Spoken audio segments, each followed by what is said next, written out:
Installez-vous confortablement. Bienvenue à la lueur de la bougie. Ce soir, je vais vous raconter mon histoire de sortie de corps, une histoire que je n'ai racontée à presque personne, parce que même en la disant à voix haute, j'ai l'impression que quelque chose m'écoute encore. Je dois vous replacer un peu le contexte, parce que si je vous dis juste « un soir mon esprit a quitté mon corps », vous allez penser que j'exagère, ou que j'avais bu, ou que j'ai rêvé tout ça. Mais non, je vais vous raconter depuis le début, calmement, parce que c'est important que vous compreniez qui j'étais avant pour comprendre ce que je suis devenue après. J'avais 29 ans à l'époque des faits. Je vivais seule dans un appartement au 3e étage d'un petit immeuble dans une ville de province assez tranquille. Rien d'extraordinaire dans ma vie. Je travaillais dans un bureau, un poste administratif sans relief particulier, le genre de travail qu'on fait sans y penser, qui vous occupe les mains et vaguement l'esprit, mais qui ne vous nourrit pas vraiment. Le soir, je rentrais, je me faisais à manger, je regardais des séries, parfois j'appelais ma sœur, et je me couchais tôt parce que je me levais tôt. Le seul truc un peu particulier chez moi, c'est que j'ai toujours eu un sommeil difficile. Pas de l'insomnie franche, mais un sommeil léger, fragmenté, avec des réveils fréquents au milieu de la nuit. Depuis l'adolescence, j'avais essayé plein de choses. La mélatonine, la tisane à la valériane, les bruits blancs, les applications de méditation. C'est justement à cause de ça que j'ai commencé à m'intéresser à la méditation guidée pour le sommeil et de fil en aiguille à des vidéos qui parlaient de relaxation profonde, d'hypnagogie, et puis, sans que je l'aie vraiment cherché, à des témoignages de gens qui racontaient des expériences de sortie de corps. Je ne vais pas vous mentir, au début ça m'a fait sourire, je trouvais ça un peu ésotérique, un peu too much pour moi qui suis plutôt terre à terre. Mais une chose m'a intriguée. Plusieurs de ces témoignages décrivaient exactement les mêmes sensations que moi je vivais parfois juste avant de m'endormir. Cette impression de tomber d'un coup, ce sursaut qui vous réveille en pleine chute. Cette sensation parfois d'être complètement paralysé pendant quelques secondes au réveil, sans pouvoir bouger un doigt, avec le cœur qui bat très fort. Je pensais que c'était juste moi, un petit défaut de fabrication de mon corps fatigué. Apparemment non, apparemment c'était une porte. Je n'ai jamais été quelqu'un de très spirituel. Je ne crois pas particulièrement au surnaturel, ou plutôt, je n'y croyais pas avant. Mais la curiosité a fini par l'emporter sur le scepticisme, comme souvent. Je me suis mise à lire sur le sujet, à écouter des podcasts, à essayer certaines techniques de relaxation censées favoriser ce qu'on appelle une expérience hors du corps. Rien de dangereux en apparence, de la respiration, de la visualisation, une manière particulière de se concentrer sur les sensations corporelles jusqu'à ce qu'elles s'estompent. Pendant plusieurs semaines, il ne s'est rien passé. Je m'endormais, je me réveillais, la routine habituelle. Je crois même que j'avais fini par oublier cette histoire de sortie de corps jusqu'à cette nuit de novembre où tout a commencé. Ce soir-là, rien d'inhabituel. J'étais rentrée du travail, j'avais mangé, j'avais fait ma routine du soir. Avant de dormir, par habitude plus que par réelle conviction, j'avais fait mon petit exercice de relaxation, celui que je faisais presque tous les soirs sans grande attente. Je me suis allongée, j'ai fermé les yeux et j'ai senti mon corps devenir lourd, comme d'habitude, cette torpeur agréable qui précède le sommeil. Et puis, à un moment que je ne saurais pas situer précisément, j'ai eu cette sensation de vibration. Pas une vibration extérieure, pas mon téléphone ou quoi que ce soit, mais une vibration intérieure, comme si tout mon corps se mettait à bourdonner de l'intérieur, une fréquence rapide et insistante qui montait depuis mes pieds jusqu'à ma tête. J'ai senti mon cœur s'accélérer, un peu de panique m'a traversée, mais j'ai essayé de rester calme, de me rappeler ce que j'avais lu, que cette vibration était censée précéder une possible sortie de corps et qu'il fallait la laisser s'installer sans lutter. C'est là que ça a commencé. J'ai senti quelque chose se détacher de moi. C'est très difficile à décrire avec des mots humains parce que ça n'a rien à voir avec une sensation physique normale. C'était comme si une partie de moi glissait hors de mon enveloppe corporelle, doucement, comme on retire un vêtement trop serré. Et l'instant d'après, j'étais au plafond. Je me revois flottant là, sous le plafond de ma chambre, regardant en contrebas mon propre corps allongé sur le lit, immobile, la respiration lente et régulière. J'ai vu mes propres cheveux étalés sur l'oreiller, mon bras replié contre ma poitrine, mon visage détendu, presque paisible. Une part de moi, la part la plus rationnelle, aurait dû hurler de terreur, mais sur le moment, ce que j'ai ressenti, c'était plutôt une sorte d'émerveillement paralysant. Une fascination absolue, mêlée d'une peur sourde, comme si mon cerveau ne savait pas encore comment réagir à une situation aussi radicalement impossible. Je ne saurais pas vous dire combien de temps ça a duré. Quelques secondes, peut-être une minute. Et puis, aussi brutalement que c'était venu, je me suis sentie aspirée en arrière, comme happée par un élastique invisible, et je me suis retrouvée de nouveau dans mon corps, les yeux grands ouverts, le souffle coupé, le cœur battant à tout rompre. J'ai mis un long moment à me rendormir cette nuit-là. Le lendemain, au bureau, j'étais dans un état second, incapable de me concentrer sur mon travail, repensant sans arrêt à cette image de moi-même vue de l'extérieur. Je me suis dit que c'était une hallucination hypnagogique, un phénomène connu, documenté, sans danger. Rien de plus qu'un tour que joue le cerveau à la frontière entre veille et sommeil. Je me suis rassurée comme j'ai pu, mais ça s'est reproduit. 3 nuits plus tard, exactement de la même manière. La vibration, la sensation de décollement, et cette fois, au lieu de simplement flotter au plafond de ma chambre, j'ai senti que je pouvais me déplacer. J'ai traversé le mur de ma chambre, traversé littéralement, sans aucune résistance, comme si la matière n'existait plus pour moi, et je me suis retrouvée dans mon salon, en pleine nuit, flottant au-dessus de mon canapé, observant les objets familiers de mon appartement avec une acuité étrange, comme si je les voyais pour la première fois, alors que je vivais dans ces murs depuis des années. Cette deuxième expérience, je l'ai vécue avec moins de peur et davantage de curiosité. Je me suis même sentie presque euphorique, comme si j'avais découvert un pouvoir insoupçonné. J'ai recommencé à chercher des informations sur le sujet, cette fois avec beaucoup plus de sérieux. J'ai appris qu'on pouvait, avec de l'entraînement, apprendre à diriger ses expériences, à choisir où l'on voulait aller. Certains témoignages parlaient de voyages dans des lieux connus, chez des proches, dans des endroits déjà visités en pensée. D'autres, plus troublants, évoquaient des lieux totalement inconnus, jamais vus, jamais visités de leur vivant, comme si l'esprit, une fois détaché du corps, pouvait errer au-delà des souvenirs et de l'expérience personnelle. Je n'avais pas mesuré à ce moment-là ce que cette phrase signifiait vraiment. Je l'ai compris beaucoup plus tard et beaucoup trop tard. Les semaines suivantes, le phénomène est devenu presque régulier. 2 à 3 fois par semaine, je ressentais cette vibration caractéristique juste avant de m'endormir, et à chaque fois ou presque, elle débouchait sur une sortie de corps. J'ai fini par m'habituer à l'idée, à ne plus paniquer systématiquement, à considérer ça presque comme une compétence que je développais, une sorte de discipline nocturne. Mais très vite, les lieux que je visitais ont changé de nature. Au début, mes sorties de corps restaient cantonnées à mon appartement, à mon quartier tout au plus. Je me souviens d'avoir survolé ma rue une nuit, vu les lampadaires depuis un point de vue que je n'avais jamais eu de mon vivant, aperçu la voiture de ma voisine garée de travers, des détails absolument banals, mais que je retrouvais le lendemain, parfaitement conformes à la réalité, ce qui, je l'avoue, me troublait et me rassurait à la fois. Ça voulait dire que ce n'était pas un rêve ordinaire, que je voyais réellement quelque chose, mais en même temps, ça voulait dire aussi que tout ça était bien réel, et pas juste une élucubration de mon cerveau endormi. Et puis, une nuit, tout a changé de dimension. Je me souviens du moment précis où j'ai compris que quelque chose n'allait plus être pareil.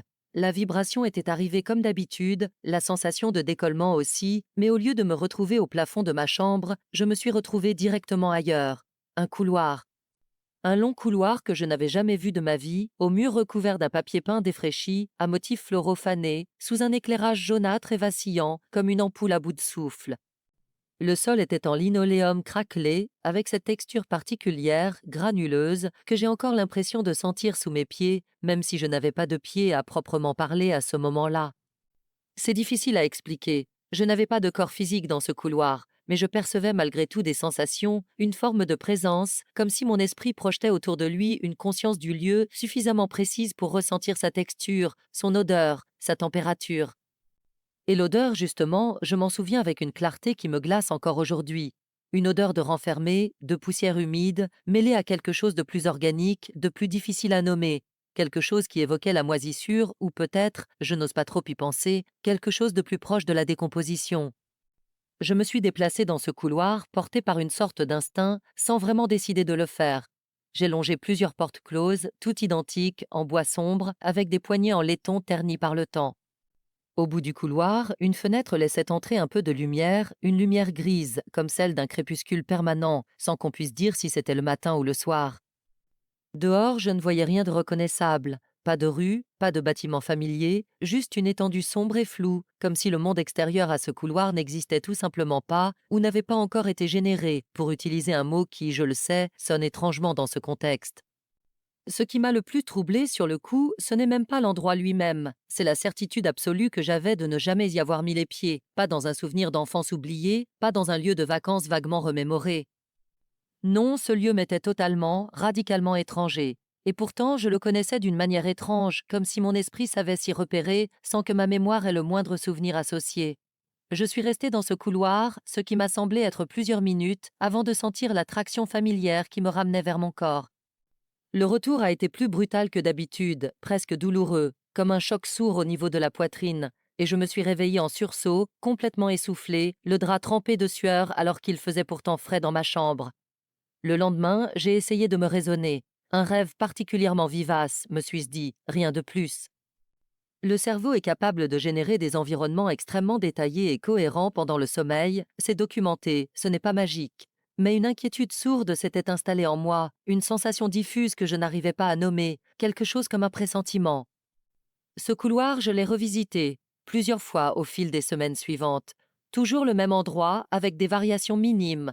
Parfois une porte entr'ouverte que je n'avais jamais vue ouverte auparavant, parfois une pièce supplémentaire accessible au bout du couloir, une chambre vide avec un lit métallique rouillé, un cadre de fenêtre sans vitre donnant sur ce même néant grisâtre.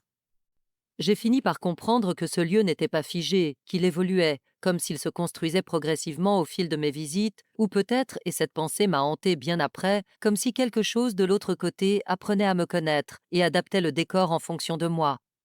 Je sais que ça peut sembler délirant, raconté comme ça, à la lueur d'une bougie, avec le recul du temps. Mais sur le moment, chaque nuit où je m'endormais, je ne savais jamais si j'allais simplement dormir ou si j'allais me retrouver de nouveau dans ce couloir, cette maison sans fin, cette architecture impossible qui semblait exister quelque part, dans un espace parallèle à ma propre réalité.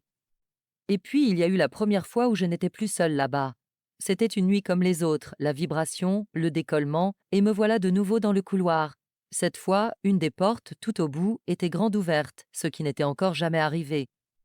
Une lumière plus vive filtrait de cette pièce, une lumière presque chaude, contrastant violemment avec l'éclairage blafard du reste du couloir. J'ai senti, avant même de m'en approcher, une attraction étrange vers cette pièce, comme un besoin irrépressible d'aller voir ce qu'il y avait derrière cette porte, malgré une peur grandissante qui me nouait ce qui aurait dû être mon estomac. Je me suis avancée. La pièce, quand je l'ai atteinte, ressemblait à une sorte de chambre d'enfant abandonnée depuis des décennies. Un petit lit à barreaux, du papier peint à motifs d'animaux, tellement décoloré qu'on distinguait à peine les formes. Des jouets éparpillés sur le sol, couverts de poussière, figés dans une immobilité qui donnait la chair de poule, enfin si j'avais eu une peau à ce moment-là, et au fond de la pièce, dans un coin, il y avait une silhouette. Je n'ai pas vu son visage. Je n'ai jamais vu son visage, d'ailleurs, à aucun moment de toute cette histoire, et je pense que c'est en partie ce qui rend tout ça si difficile à raconter, si difficile à digérer encore aujourd'hui. C'était une silhouette humaine, immobile, dos à moi, penchée légèrement en avant, comme si elle observait quelque chose au sol que je ne pouvais pas voir depuis ma position. Elle ne bougeait pas. Elle ne semblait pas respirer, si tant est qu'on puisse parler de respiration dans ce genre de lieu. Mais j'ai eu la certitude absolue, une certitude viscérale, que cette silhouette savait que j'étais là, qu'elle m'avait senti entrer dans la pièce, même sans se retourner, même sans un geste. J'ai voulu partir, j'ai voulu de toutes mes forces retourner vers mon corps, retrouver la sécurité de mon lit, de ma chambre, de ma vie ordinaire. Mais rien ne s'est passé, pas de traction, pas de sensation de retour. J'étais bloqué là, dans cette pièce, face au dos immobile de cette silhouette, dans un silence tellement dense qu'il en devenait presque un bruit en lui-même, une pression sur ce qui me servait de conscience. Je ne saurais pas dire combien de temps ça a duré. Ça m'a semblé une éternité, mais c'était peut-être quelques secondes de temps réel. Et puis, doucement, terriblement doucement, la silhouette a commencé à tourner la tête. Je ne peux pas vous dire ce que j'ai vu, parce que je ne l'ai pas vu. Au moment précis où la tête a commencé à pivoter, où j'aurais dû apercevoir un profil, un visage, quelque chose, j'ai été violemment aspirée en arrière, comme arrachée à cet endroit par une force bien plus puissante que d'habitude, et je me suis réveillée dans mon lit en hurlant. Littéralement en hurlant, un cri qui a dû réveiller mes voisins, tant ma gorge me faisait mal après. Cette nuit-là a marqué un tournant. J'ai arrêté pendant plusieurs semaines toutes mes pratiques de relaxation, tous mes exercices censés favoriser la sortie de corps. Je me disais que si je cessais volontairement de provoquer le phénomène, il finirait par s'arrêter de lui-même, comme une porte qu'on referme simplement en cessant de la pousser. Mais ce n'est pas ce qui s'est passé. Le phénomène a continué, mais différemment. Il ne se produisait plus seulement quand je le sollicitais consciemment par mes exercices du soir. Il commençait à se déclencher de manière spontanée, même les nuits où je n'avais rien fait de particulier pour le provoquer. Je m'endormais normalement, épuisée par ma journée de travail, sans aucune intention de retourner là-bas, et pourtant je m'y retrouvais malgré moi. La vibration me réveillait au milieu de la nuit, ce bourdonnement familier et redouté, et avant même que je puisse tenter de résister, je me sentais happée hors de mon corps, projetée dans ce couloir sans fin, dans cette maison qui semblait exister quelque part, indépendamment de ma volonté. J'ai commencé à avoir peur de dormir, ce qui pour quelqu'un qui avait déjà des difficultés de sommeil depuis l'adolescence était particulièrement éprouvant. Je retardais le moment de me coucher autant que possible, je m'endormais devant la télévision plutôt que dans mon lit, espérant naïvement que changer d'environnement suffirait à briser le cycle. Mais ça ne changeait rien. Où que je m'endorme, la vibration finissait par venir et le couloir m'attendait. J'ai fini par consulter à ce moment-là un médecin généraliste d'abord qui m'a orienté vers un spécialiste du sommeil. On m'a parlé de paralysie du sommeil, d'hallucinations hypnagogiques et hypnopompiques, de troubles anxieux pouvant exacerber ce genre de phénomène. J'ai suivi les conseils qu'on m'a donnés. Hygiène de sommeil stricte, réduction des écrans, arrêt de la caféine, exercice physique régulier. Rien de tout cela n'a eu le moindre effet sur ce que je vivais la nuit. Je me souviens d'une conversation avec ma sœur, une des rares personnes à qui j'ai osé raconter une partie de ce que je traversais. Elle m'a écouté avec beaucoup de gentillesse, sans se moquer, mais je voyais bien dans son regard qu'elle pensait à un problème purement psychologique, du stress accumulé, peut-être une dépression larvée qui prenait cette forme étrange pour s'exprimer. Je ne lui en ai pas voulu. À sa place, j'aurais probablement pensé la même chose, mais moi, je savais ce que je ressentais. Je savais la différence entre un rêve, aussi vivide soit-il, et ce que je vivais dans ce couloir. La texture des choses n'était pas la même, la qualité de la conscience n'était pas la même. Dans un rêve, même le plus réaliste, il y a toujours quelque part une part de soi qui sait, confusément, qu'on est en train de rêver. Là, il n'y avait rien de tel. J'étais parfaitement, terriblement lucide à chaque seconde de ces expériences. Les mois ont passé. Le couloir s'est enrichi de nouvelles pièces, de nouveaux détails, comme une maison qui continuerait de se construire indéfiniment, alimentée par je ne sais quelle énergie, peut-être la mienne, peut-être quelque chose d'autre. J'ai découvert un escalier qui descendait vers une cave que je n'ai jamais eu le courage d'explorer entièrement, une odeur d'humidité et de pierre froide qui montait de ces marches et qui me donnait à chaque fois l'irrépressible besoin de rebrousser chemin. J'ai découvert une pièce entière remplie de miroirs anciens, tous piquetés, tous renvoyant une image légèrement déformée de ce qui m'entourait, sans jamais me refléter moi-même, ce qui, d'une certaine manière, était presque plus terrifiant que si j'y avais aperçu mon propre reflet. Et la silhouette, elle, je l'ai recroisée, plusieurs fois.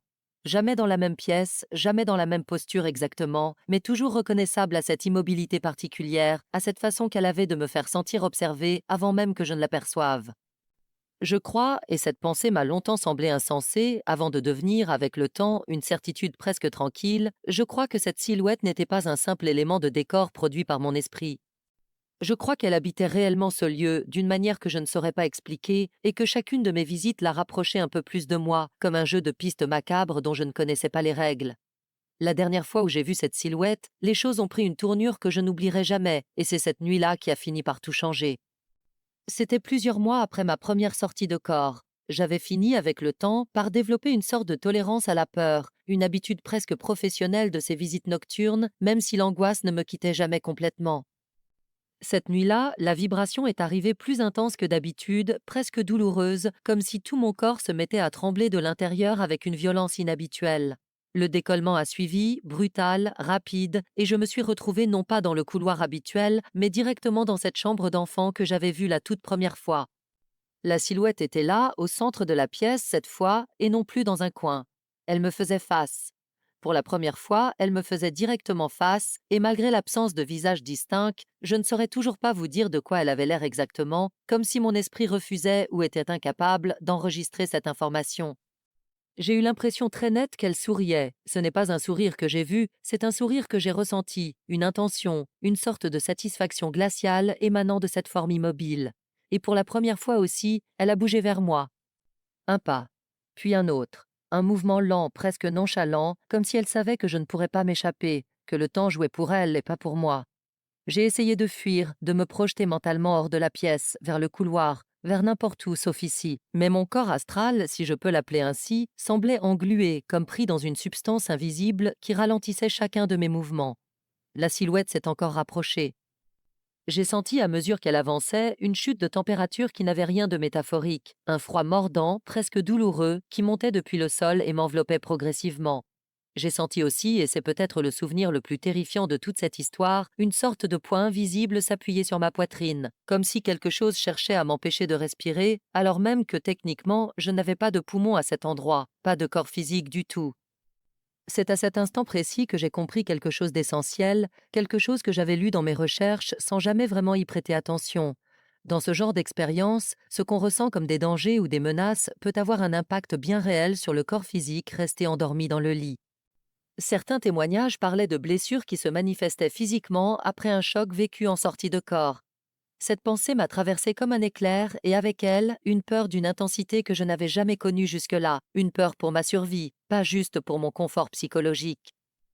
J'ai rassemblé alors tout ce qui me restait de volonté, toute la concentration dont j'étais capable, et je me suis mise à penser, encore et encore, avec toute la force de mon esprit, à mon corps physique, à la sensation de mon lit sous mon dos, au poids de ma couette, au bruit du radiateur qui cliquetait parfois la nuit dans mon appartement. J'ai essayé de me raccrocher à chaque détail sensoriel de ma vie réelle, comme on s'agrippe à une corde au bord d'un précipice. La silhouette n'était plus qu'à quelques pas de moi, je sentais cette présence glaciale s'intensifier, cette pression sur ma poitrine devenir insupportable, et puis, alors que je pensais vraiment que j'allais rester coincé là pour toujours, j'ai senti l'attraction. Cette fameuse traction familière, mais cette fois teintée d'une urgence, d'une violence nouvelle, comme un élastique qu'on relâche d'un coup après l'avoir étiré à l'extrême. Je me suis sentie arrachée à cette pièce, à cette silhouette, à cette maison tout entière, et je suis retombée dans mon corps avec une brutalité telle que j'ai eu l'impression, l'espace d'un instant, de m'écraser littéralement dans mon propre lit. Je me suis réveillée en sursaut, incapable de respirer normalement pendant plusieurs longues secondes, le cœur battant si fort que je pouvais l'entendre dans mes oreilles. Ma chambre était plongée dans le noir, silencieuse, familière, et pourtant, pendant un long moment, je n'ai pas réussi à me convaincre que j'étais vraiment en sécurité, que cette chose, cette silhouette, n'allait pas surgir de l'obscurité de ma propre chambre. Cette nuit-là a été la dernière où j'ai laissé le phénomène se produire sans résister de toutes mes forces. Le lendemain, épuisé, terrifié, j'ai pris une décision radicale. J'ai cessé complètement toute pratique de relaxation profonde avant de dormir. J'ai remplacé mes rituels du soir par tout ce qui pouvait, au contraire, m'ancrer fermement dans mon corps physique. De la musique forte au casque jusqu'à l'endormissement, des lumières tamisées mais jamais complètement éteintes, un poids supplémentaire sur ma couverture, une sorte de couverture lestée que j'avais achetée en urgence, dont on m'avait dit qu'elle pouvait aider à calmer le système nerveux et, je l'espérais confusément, à me maintenir ancré dans mon enveloppe charnelle. J'ai aussi appris, en creusant davantage mes recherches, des techniques censées permettre de verrouiller volontairement son esprit dans son corps avant de s'endormir. Des exercices de contraction musculaire progressive, des visualisations centrées uniquement sur les sensations physiques immédiates, la chaleur du lit, la texture des draps, le poids de mon propre corps sur le matelas. J'ai pratiqué ces exercices avec une discipline presque obsessionnelle, chaque soir, pendant des semaines. Les premières nuits qui ont suivi ma décision, la vibration est quand même revenue, comme si le phénomène cherchait encore à s'imposer, comme une habitude qu'on essaie désespérément de rompre. Mais à chaque fois, je résistais, je m'accrochais mentalement à mon corps, je refusais de laisser cette sensation de décollement prendre le dessus, et à chaque fois, la vibration finissait par s'estomper, remplacée par un sommeil ordinaire, sans image, sans couloir, sans silhouette. Il a fallu près de 2 mois pour que le phénomène s'arrête presque complètement. Je dis presque parce qu'il m'arrive encore, très rarement, 1 ou 2 fois par an peut-être, de sentir cette vibration familière revenir juste avant de m'endormir, mais je sais désormais comment y réagir. Je me concentre immédiatement sur mon corps, sur ma respiration, sur le contact du matelas contre ma peau, et je refuse de toutes mes forces de laisser cette sensation de décollement s'installer. Jusqu'à présent, ça a toujours fonctionné. Je n'ai plus jamais revu ce couloir. Je n'ai plus jamais revu cette silhouette. Mais je sais qu'elle est toujours là quelque part, dans cet espace impossible à situer, dans cette maison qui continue peut-être de s'agrandir, d'ajouter des pièces, d'attendre patiemment une prochaine visite. Et parfois, les nuits où le sommeil tarde à venir, je me demande si elle pense encore à moi, si elle attend mon retour avec cette même immobilité glaciale, cette même patience sans fin.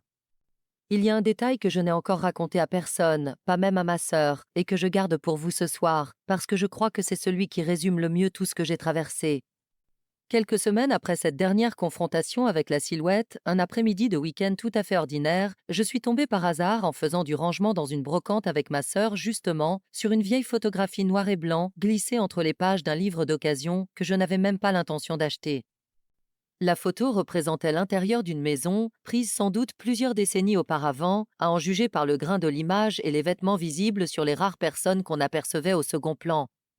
Et ce couloir, sur cette photographie jaunie, avec son papier peint à motifs floraux et son sol au carrelage sombre, j'ai eu l'impression de le reconnaître immédiatement, avec une certitude glaçante qui m'a fait lâcher le livre par terre devant tout le monde. Je ne saurais jamais si c'était vraiment le même endroit ou si mon esprit, encore marqué par des mois de terreur nocturne, projetait une ressemblance là où il n'y en avait peut-être pas. Je n'ai pas eu le courage de demander au brocanteur d'où venait ce livre, ni à qui avait appartenu cette maison. J'ai reposé la photographie entre les pages, refermé le livre, et je suis reparti sans rien acheter ce jour-là. Depuis, je n'ai plus jamais remis les pieds dans cette brocante et je ne compte pas le faire un jour.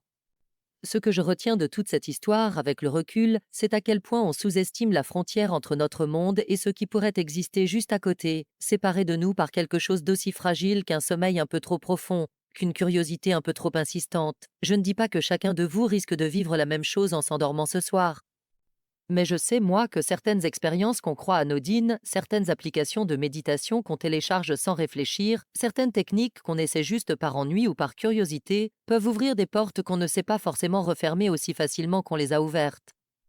J'ai fini avec le temps par accepter que je ne saurais jamais ce qu'était réellement cette silhouette, un résidu de ma propre psyché, une projection de mes peurs les plus profondes, ou quelque chose d'une nature totalement différente, une entité indépendante existant dans un espace que la science ne sait pas encore expliquer. Je ne cherche plus la réponse. J'ai simplement appris à vivre avec la certitude tranquille que certaines portes, une fois ouvertes, ne se referment jamais tout à fait et que la seule chose qu'on puisse vraiment contrôler, c'est de ne plus jamais chercher à les rouvrir soi-même. Aujourd'hui, je dors avec une petite veilleuse allumée. Je sais que ça peut sembler puéril pour une adulte de mon âge, mais je m'en fiche complètement.